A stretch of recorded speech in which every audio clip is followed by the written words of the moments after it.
Shalom, buenas tardes a todos. Bienvenidos a una nueva charla. Shalom, Johnny, Carla, Blanca, Meli, Alfonso, Jorge, Katy.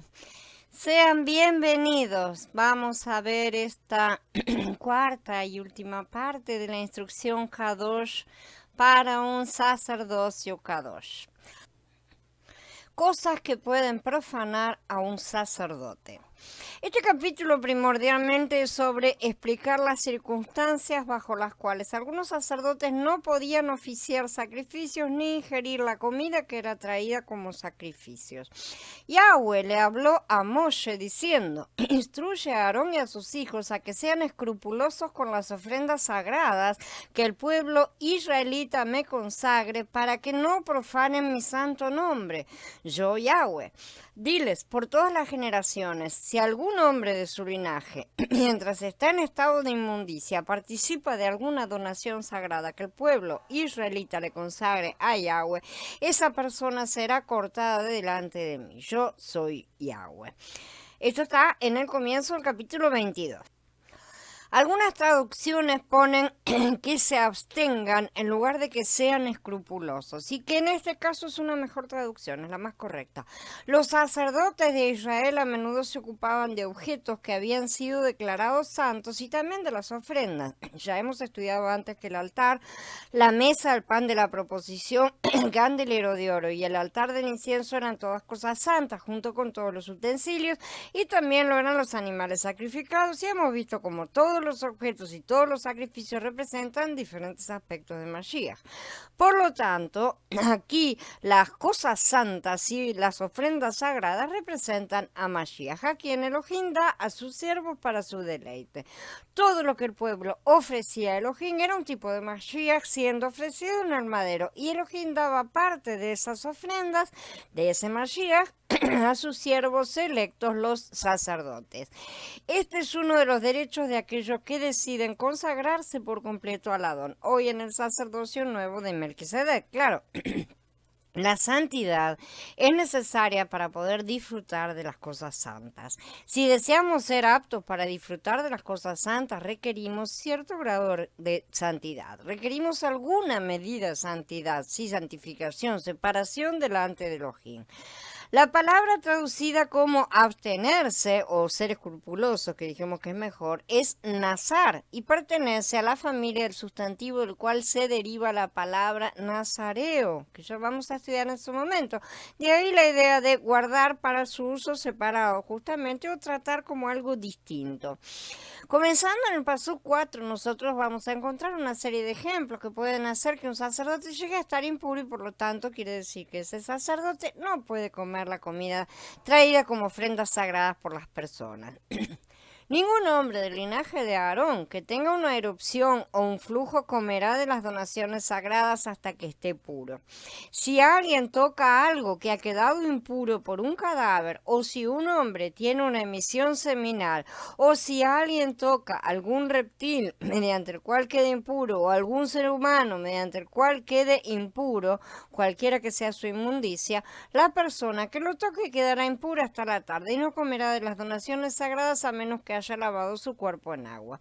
Tan pronto se ponga el sol, quedará puro, y después podrá comer de las donaciones sagradas, pues son su alimento. No podrá comer nada que haya muerto, que haya sido destrozado por las bestias, haciéndose impuro por eso. Yo soy Yahweh. Deberán cumplir mis órdenes para que no incurran en culpa por eso y mueran por eso, por haber cometido profanación. Yo, Yahweh, los consagro. Por lo tanto, el servicio en el templo tenía que llevarse a cabo cuando el sacerdote estaba ritualmente puro. La porción que pertenecía al sacerdote de lo que se ofrecía al Adón como sacrificio debía comerse únicamente si el sacerdote estaba ritualmente puro. Si un sacerdote se acercaba a las cosas sagradas y tenía inmundicia sobre sí por cualquiera de las cosas que son mencionadas, debía ser cortado, es karet, la palabra, recordemos, de la presencia de Elohim.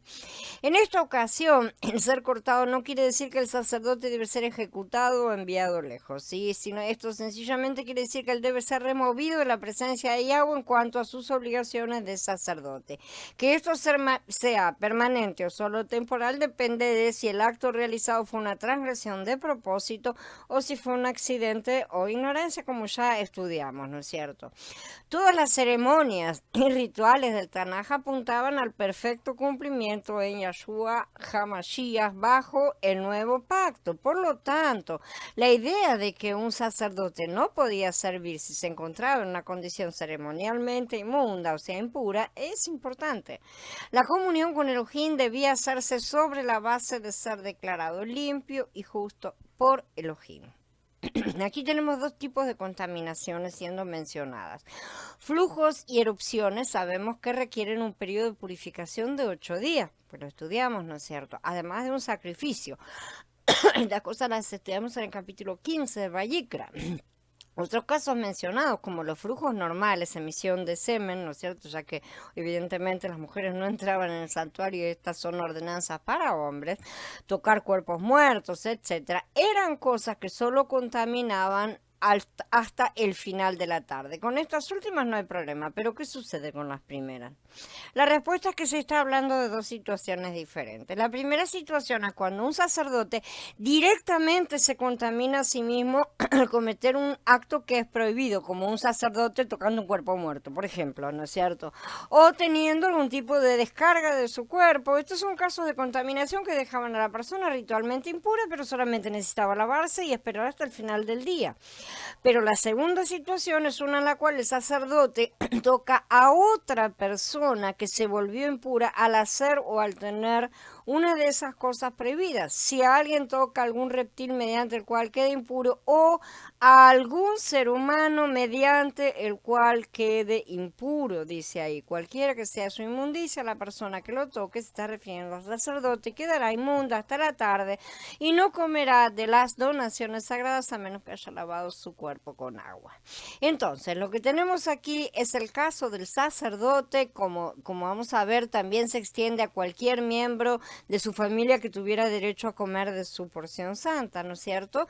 Que ha quedado impuro por tocar algo o alguien impuro. No que haya quedado impuro por sí mismo, o sea, que no que él haya tenido una de estas enfermedades, por ejemplo, ¿no es cierto? Sino que estuvo en contacto con alguien impuro y eso podía con bastante relatividad podía llegar a suceder, ya que los sacerdotes también eran los que tenían que revisar a los leprosos y demás cosas, ¿no es cierto? Esto podía suceder, dado que ellos tenían que ver todas estas erupciones. No era una cosa tan ilógica como podemos llegar a suponer. Recuerden que se nos ha enseñado que la impureza puede ser transmitida con solo tocar. Por lo que la idea de que tocar a alguien que está ritualmente impuro contamina al sacerdote y la impureza de esa persona impura le es transmitida como una especie de infección pero secundaria, ¿no es cierto? Es lo que se está imponiendo aquí, ¿no? La primera situación de contaminación directa requiere el ciclo regular de 8 días de contaminación. Si la persona tuviera una enfermedad, tiene que tener ese ciclo normal, esa cura normal. Y esos 8 días son después de que estuviera curada, obviamente. La segunda situación de contaminación indirecta requiere solo esperar hasta la puesta del sol, el rito del baño para purificar a ese sacerdote nuevamente. Ahora bien, ¿acaso el sacerdote impuro tenía que pasar hambre hasta que estuviera puro nuevamente, ya que un sacerdote impuro no podía comer la comida sagrada? Por supuesto que no. No era que no pudiera comer nada, no tenía que hacer ayuno, ¿sí? No hay ayuno obligatorio aquí. Él solo no podía comer de la comida sagrada, de las porciones de los sacrificios, por lo que tenía que comprar comida o conseguirla de alguna manera, ¿no es cierto?, para poder comer normalmente. Shalom Noris, Ángel, Diego, Shalom Gaby. Pautas para la aceptación de los sacrificios. Primera parte, perdón.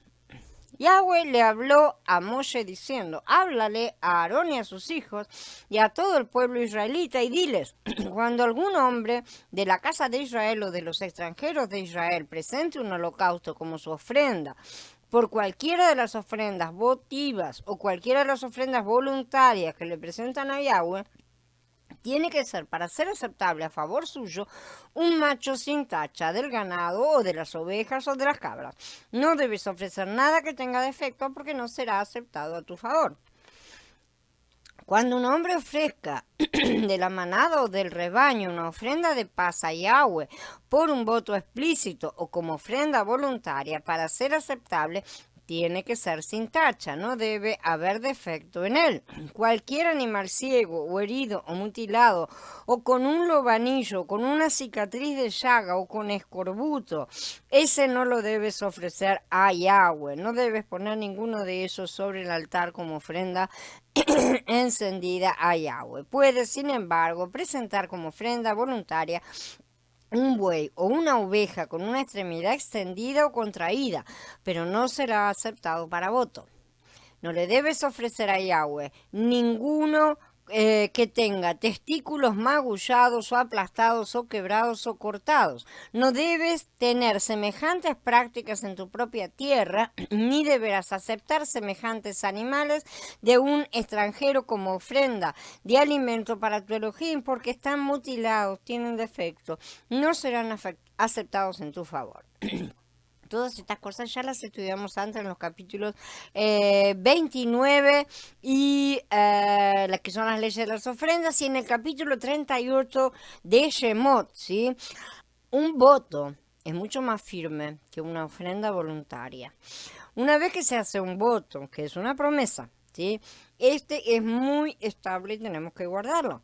En cambio, una ofrenda voluntaria guarda relación con nuestra entrega voluntaria, que es decidida por el deseo del oferente. Por lo tanto, la ofrenda voluntaria equivale a un acto de consagración que no es estable ni seguro tampoco, sino que es una explosión de alegría, por así decir. Un voto, en cambio, es como un juramento hecho a Elohim del cual no es posible retractarse, porque tiene que ser cumplido. Un voto puede tener varias características y ya lo estudiamos. La gente, sin embargo, olvida que cuando hicieron promesa de consagración, una cosa que ha hecho el 99% de los recién nacidos, quédense tranquilos que lo hicieron, alguna vez lo hicieron. Cuando hicieron esa promesa, no hicieron una ofrenda voluntaria, sino un voto. Ese voto deberá ser cumplido. Y como nosotros somos al mismo tiempo esclavos de Elohim, que nos compró por precio para hacernos sus hijos en el plano espiritual, ya somos sus hijos de hecho mientras vamos pasando los tiempos hasta la consumación de todas las cosas. Acá abajo todavía no. Tenemos que entender que somos su responsabilidad, por lo que si nosotros nos olvidamos, Él se encargará de hacernos cumplir nuestra parte. ¿Por qué? Porque Él es responsable. Así de simple. Él es responsable de nosotros. Es como la historia del juez que juzgó a su propio hijo por una transgresión.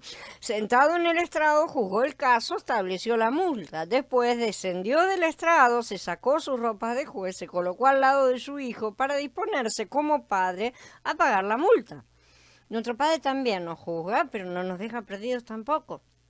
Así que sepan los que se consagraron que por mínima e informal que consideren su promesa, es un voto firme. Delante de los cielos es un voto firme, así que ese voto no puede ser anulado.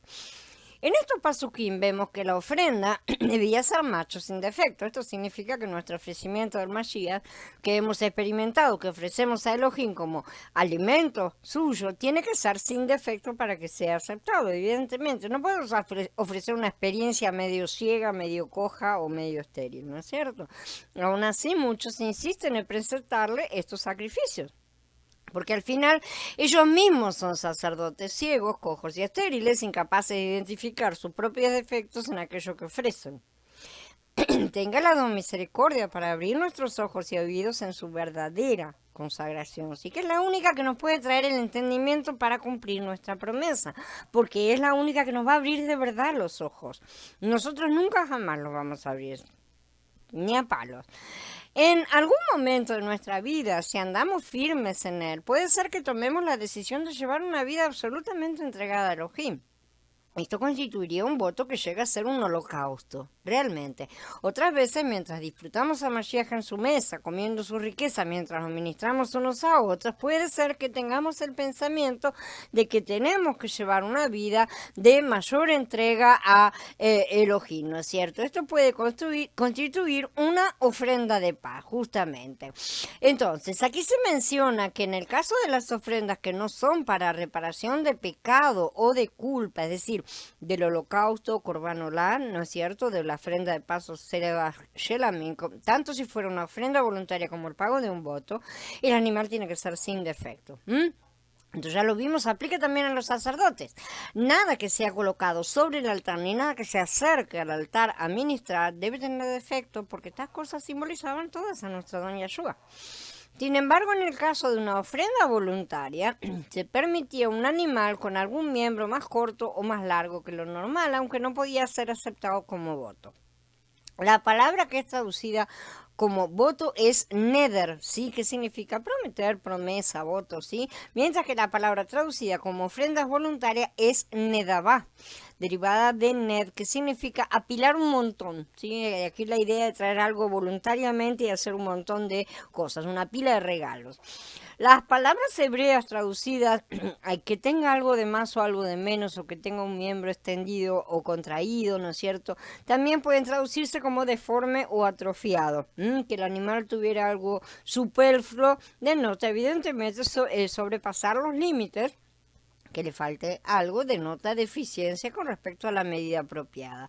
El Pasuk 23 significa que de una manera general podemos ofrecer como alimento a Elohim al Mashiach que estamos experimentando con excesos o deficiencias, sobre todo cuando vamos empezando los caminos. Suele ser un Mashiach que siempre tiene o le sobra o le falta, ¿no es cierto? De aquí la idea de traer algo voluntario, de aquí es que Él nos permita tener esto como ofrenda voluntaria, como ofrenda de paz, porque Él sabe perfectamente lo que somos. Pero no se permite que eso sea para un voto, solamente para las ofrendas voluntarias. El Pasuk 23 indica que es posible no ser equilibrados en la experiencia que tenemos de Mashiach.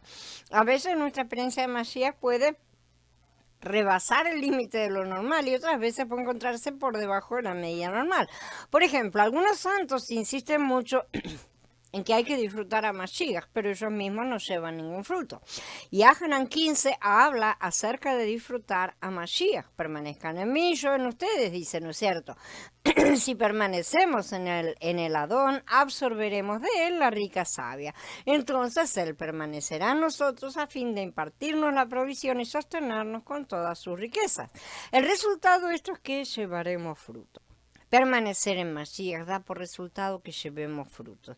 No es para tener deleite únicamente, ¿sí? Es con el fin de llevar frutos. Nosotros no somos el centro final por el cual el Padre está haciendo las cosas, ¿sí? Sin embargo, algunos santos recalcan el deleite de Mashiach que obtenemos al permanecer en él. Lo ponen por encima de todas las cosas y ponen su propio placer y ellos tienen que disfrutar. Y no importa si disfruta o no disfruta el padre, no es cierto, pero ellos tienen que tener esas explosiones que tienen, ¿no es cierto?, para sentirse felices o para sentirse realizados o para sentirse como que están conectados. Lamentablemente, normalmente no es una realidad. Se sientan a disfrutarlo sin permitir que Él les imparta de su vida, es decir, sin dejar que Él los disfrute a ellos. Es una comida egoísta la que realizan, por lo tanto ellos mismos no llevan fruto. Esta manera de experimentar a Mashiach es tipificada en Vayikra por el miembro que tiene algo superfluo, justamente. La falta de fruto además demuestra que la experiencia que ellos tienen de Mashiach no es equilibrada. El Adón Yeshua dijo: toda rama mía que no está produciendo fruto, Él la quita. Si alguien no permanece en mí, lo echan fuera y se seca como las ramas que las recogen y las echan en el fuego y las queman.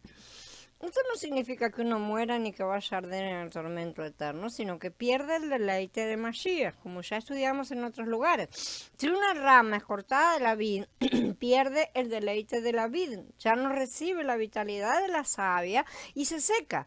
Hemos visto que esto ocurre a todos los santos que buscan vidas en las cuales ellos puedan disfrutar a Mashiach, pero no le permiten a él disfrutar de ellos, ni mucho menos disciplinarlos y purificarlos.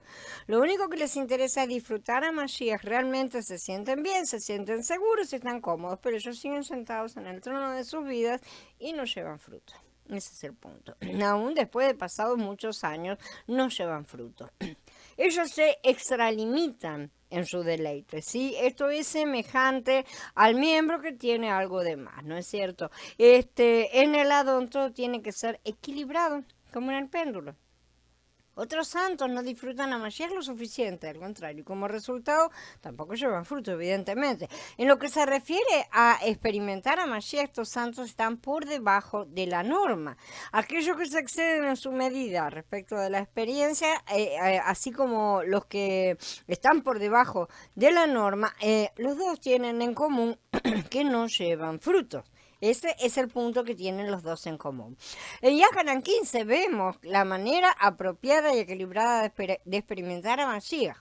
Si bien necesitamos permanecer en Mashiach a fin de disfrutarlo, con todo, tenemos que permanecer para llevar fruto. Debemos comprobar si nuestro deleite de Mashiach es verdadero o no, preguntándonos si estamos llevando fruto verdaderamente. Llevar fruto es la prueba de que el deleite que tenemos en Mashiach está dentro del límite de lo normal. Ustedes no me escogieron a mí, más bien yo los escogí a ustedes y los he puesto para que vayan y produzcan fruto y para que su fruto permanezca. El Adón no dice que simplemente debemos permanecer en él sin hacer nada más, ¿sí? Quédense acá, se cuelgan acá y quedan ahí disfrutando de la brisa. No es eso. Eso significaría también exceder el límite y ser perezosos. Por lo tanto, extralimitarnos en el deleite de Mashiach. Tenemos que visitar a otros, ¿sí? Para poder llevar el fruto que hayamos dado. Si damos fruto, tenemos que llevarlo. Entonces vamos a ser equilibrados en cuanto a permanecer en Mashiach y llevar fruto. El objetivo de permanecer en Mashiach es llevar fruto. Y llevar fruto es una prueba de que verdaderamente disfrutamos a Mashiach. Son dos cosas, es como un ciclo. Una cosa apoya a la otra. Y si una de las dos falta, realmente no está viendo una verdadera vida. Finalmente, en ningún caso se aceptaba si tuviera algún problema en los testículos, lo cual representa, como ya estudiamos también, la capacidad de reproducción. Abba nunca aceptará ofrendas que impliquen esterilidad, porque son una forma de muerte. Muchos no perciben, pero sus oraciones no son escuchadas simplemente porque sus ofrendas no cumplen con los requisitos de Yahweh, porque sus ofrendas son cojas, ciegas o estériles. Y si queremos acercarnos a Él, tenemos que ser Kadoshim como Él es Kadosh. Él pidió eso, es su orden. Muchos alegan que la sangre de Yahshua los cubre, pero la sangre de Yahshua no nos cubre bajo cualquier pretexto y forma de vida que se nos antoje llevar. La sangre de Yahshua no cubre caprichos, ¿sí? O sería una broma. La sangre de Yahshua ciertamente cubre a todos los hijos que viven por y para él y a través de él, pero para que los que lo dejan para el fin de semana, sí, con suerte, porque a veces lo dejan del lado completamente, inclusive para los que tienen una doble vida con el mundo, trabajando en el mundo para ganarse el pan ellos mismos, ocupándose mucho más de esas cosas, teniendo esas cosas en su corazón, ese es el problema, ¿no es cierto? No estamos hablando de que sea malo trabajar en sí, sino que ¿dónde está el corazón de la persona? ¿Dónde está el interés y dónde está la prioridad? Si la prioridad está en el trabajo porque les interesa más, porque tienen una profesión que les agrada, porque esto, porque lo otro, entonces ahí hay un conflicto de intereses, guste o no guste. Ese tipo de personas, muchas de ellas que creen que con una oración al día les basta, o con una vida desencajada con el Adón y tal vez de vez en cuando ir a la reunión o algo por el estilo, a estas personas se les tiene que recordar que no están en verdadera conexión con el Padre, porque el sacerdocio lamentablemente no es individual. Hay que pertenecer a un grupo de sacerdotes. Pautas para la aceptación de los sacrificios, segunda parte. Yahweh le habló a Moshe diciendo, cuando nazca un becerro, una oveja o una cabra, se debe quedar 7 días con su madre y a partir del 8º día será aceptable como ofrenda encendida para Yahweh. Sin embargo, ningún animal de la manada o del rebaño deberá ser inmolado con su cría el mismo día. Dice en los Pasukim 26 al 28. Este capítulo así termina dándonos unas cuantas ordenanzas en lo que respecta a cuán joven un animal puede ser para ser ofrecido. Y es solamente desde el 8º día del nacimiento que puede llegar a ser aceptado como para ser presentado a Elohim. Sabemos que también la circuncisión se realiza en este día, ¿no es cierto? También en la misma fecha, también, ¿no? A los 8 días de recién nacido, exactamente. Y la consagración de los sacerdotes también es un día 8º, aunque no de recién nacidos evidentemente, pero sí en cuanto a que la consagración es un nuevo nacimiento. Esto también nos recuerda al leproso, ¿sí? Se acuerdan de todos los estudios. Esto significa que nuestra experiencia de Mashiach tiene que crecer hasta llegar al nivel propio de la resurrección para poder ser aceptada como ofrenda que alimenta a Elohim. Este es un freno que normalmente los recién nacidos y muchos que se mantienen en un nivel bajo de experiencia con el Adón traspasan a menudo y viven ofreciendo su propio ser natural. Si la experiencia que tenemos de Mashiach no llega al nivel de la resurrección, eso indica que todavía nos quedan elementos naturales, ¿no es cierto? Pero no estamos diciendo que sabemos perfectamente que todos los tenemos y los vamos a tener hasta aquel momento, pero estamos hablando de mucho elemento natural, ¿no? Tanto elemento natural que no nos permite manifestar a Mashiach en el Ruach. Esta experiencia, en cierto modo, es infantil. Por lo tanto, debemos crecer en la experiencia de Mashiach. Me agrada oír a los más jóvenes, no en edad sino en crecimiento, siempre lo decimos, ¿sí? Testificar acerca de su experiencia de Mashiach. No obstante, ya que su experiencia de Mashiach aún no ha llegado al 8º día, en muchos casos ni siquiera a la mitad, ellos necesitan crecer en cuanto a ella, no pueden sentarse en ninguno de los escalones, ¿sí? Debemos entender que ese nivel apropiado solo será alcanzado en plenitud cuando seamos resucitados y entremos en el 8º día, de hecho, ¿sí?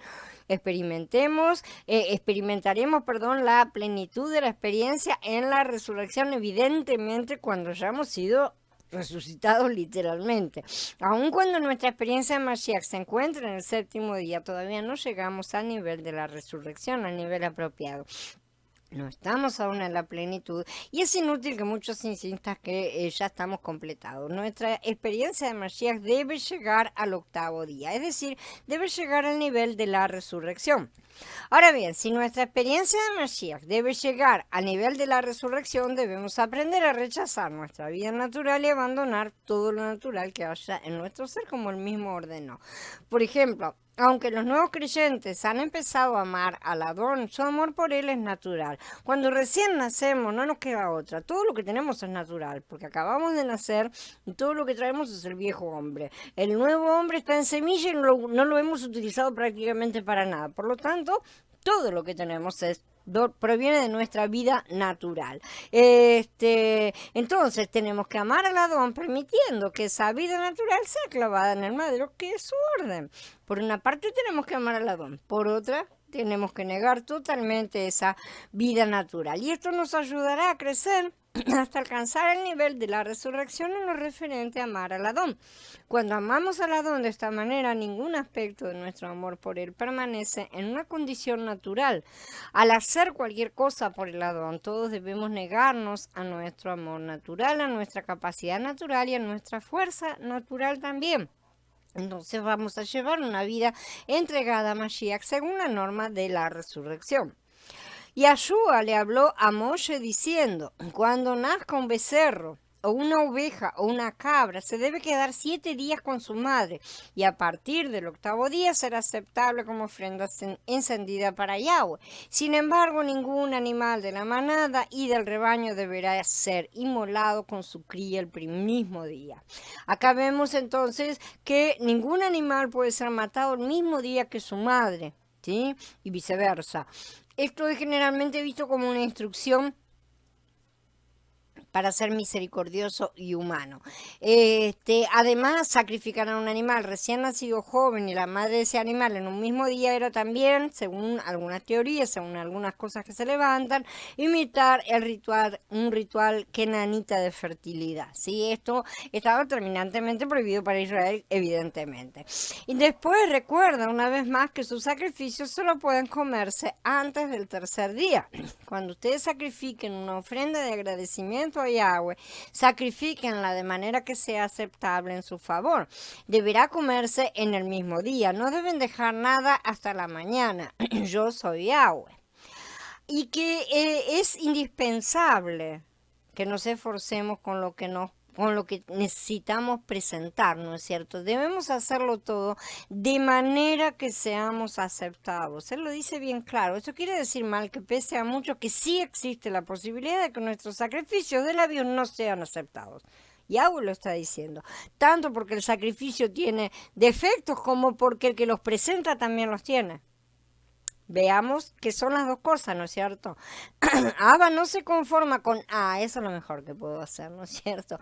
A nuestros ojos, evidentemente, ¿sí? Él busca el todo y del todo lo mejor. Y con menos no se va a conformar. Una vez que este concepto vaya entrando en nuestro pensamiento, vale más que empecemos a modificar nuestra conducta, porque después de que Él nos empieza a mostrar las cosas, ya no podemos alegar ignorancia, sino que debemos admitir que estamos transgrediendo al primer mandamiento, que lo estamos haciendo abiertamente. Finalmente, Yahweh nos recuerda a todos quién es Él. Él es Kadosh, ¿sí? Y Él es el que nos redimió a nosotros. Nadie más es capaz. Él nos redimió con un propósito. Él quiere ser nuestro Elohim. No deben profanar mi santo nombre para que yo sea santificado en medio del pueblo israelita. Yo, Yahweh, que lo santifico. Yo, que lo saqué de la tierra de Mitzrayim para ser el Elohim de ustedes. Yo, Yahweh. Me gustaría resumir hoy diciendo que los principios que nosotros continuamos aprendiendo a través de Vayikra y la Torá o son repetidos o son referidos, citados, ¿no es cierto?, a través del Berija Hayá. Más de la mitad de las palabras del Berija Hayá son sencillamente citas tomadas del Tanaj, cosa que la mayoría de las personas no tienen la menor idea. Y fueron los patrones y principios que nosotros estamos estudiando en la Torá lo que Yahshua elevó a su propósito espiritual. Más avanzamos en los estudios, más nos damos cuenta de la solidez de la base del plan de Yahweh. Yahshua no rompió el molde, Él lo perfeccionó llenándolo consigo mismo.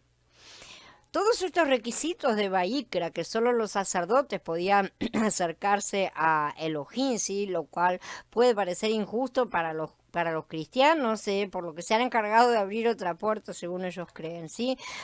Y que los sacerdotes podían o no hacer ciertas cosas que a otros sí les estaban permitidas, así como acercarse a los muertos, por ejemplo, a la gente común se les estaba permitido, y la comida de su familia, tantas cosas que hemos estado estudiando, solo nos confirman que nosotros no podemos ser menos. El discípulo no puede ser menos que el maestro, ¿no es cierto? Tenemos que ser exactamente como el maestro. Tampoco podemos ser más. Aunque tenemos a Mashiach para poder conseguirlo, ciertamente la mayoría de los creyentes simplemente no lo usan. Pero también en el Berija ya somos llamados para que también se los use como piedras vivas para edificar una casa espiritual, para que sean un sacerdocio santo, a fin de que ofrezcan sacrificios espirituales agradables al Elohim por medio de Yahshua el Mashiach. Pero ustedes son linaje escogido, real sacerdocio, nación santa, pueblo adquirido, para que anuncien las virtudes de aquel que los ha llamado de las tinieblas a su luz admirable. Dice Kefalef en el capítulo 2. Y esta sí se la agarran, al toque se la agarran y dice: yo soy sacerdote.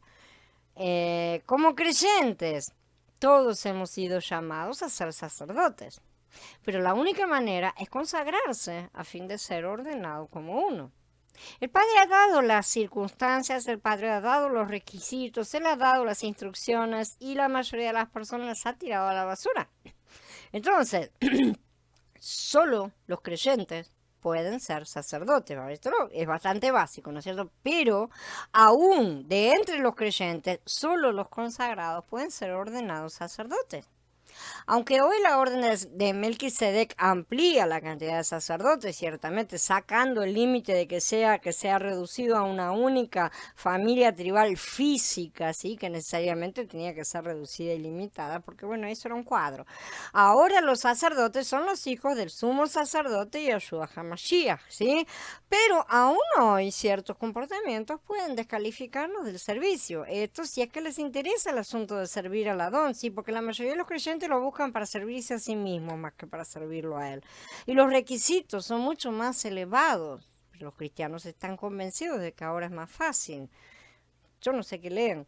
Si alguno viene a mí y no me habla no me ama más que a su padre, madre, mujer, hijos, hermanos, hermanas y aún su propia vida, no puede ser mi discípulo. Hacen eso todos, o sea, todos esos cristianos que dicen que realmente estamos bajo la gracia, así que ahora viva la fiesta. Nada, absolutamente nada puede estar sobre Elohim. Si es necesario que seamos separados de todo lo que nos sea cercano en la tierra, de todo lo que amamos, para poder seguirlo a Él, entonces que así sea. Las palabras de Lucas son Yeshua mismo hablando. Otro de los discípulos le dijo, Adón, permíteme que vaya primero y entierre a mi padre. Pero Yeshua le dijo, sígueme y deja que los muertos entierren a sus muertos. Los sacerdotes ordenados por Yeshua deben imitar a los sacerdotes de Israel, al igual que los sacerdotes del templo no podían tratar con cosas muertas. Tampoco los creyentes debemos hacerlo. Y claro, al igual que todas las enseñanzas de Yeshua, él está elevando las reglas de la Torah a su máximo propósito espiritual. Los ejemplos de la Torah son demostraciones físicas de principios espirituales.